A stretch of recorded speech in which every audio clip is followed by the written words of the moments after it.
ડાકોરમાં નગરપાલિકાના સફાઈ કર્મચારીઓ હડતાલ પર ઉતરતા ભાજપ શાસિત નગરપાલિકાના સભ્યોએ સફાઈ કરી છે। યાત્રાધામ ડાકોરમાં રોજ હજારોની સંખ્યામાં ભક્તો દર્શનાર્થે આવતા હોય છે। કર્મચારીઓને હડતાલને લઈને આવનારા સમયમાં લોકોને પણ તકલીફ પડે છે અને બીજી તરફ જે ભક્તો આવે છે તે લોકોને પણ ત્યાં તકલીફ પડે છે। ડાકોરની ખોટી છાપ ઊભી ન થાય તે માટે પ્રમુખ સહિત ઉપપ્રમુખ અને સભ્યોએ હાથમાં ઝાડુ પકડ્યું હતું।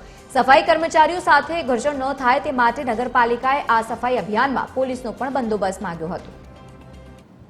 નગરપાલિકાના સફાઈ કર્મચારીઓએ હડતાળ પાડી છે। એમને છઠ્ઠું પગાર પંચની માગણી છે અને રોસ્ટર નાબૂદ કરો એ નીતિ વિષયક નિર્ણય છે। એ સરકારે કરવાનું હોય છે અને છઠ્ઠું પગાર પંચ માટે મિનિમમ 48% મહેકમ જોઈએ।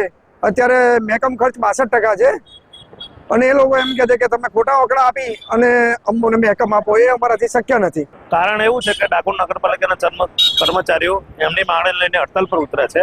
એટલે ડાકોર સ્વચ્છ રહે, ડાકોર યાત્રાધામ છે એટલે ડાકોર નગરી સ્વચ્છ રહે, એના માટે અમે સર્વ સભ્યો આ અભિયાન છેડ્યું છે કે ડાકોર સ્વચ્છ રહે।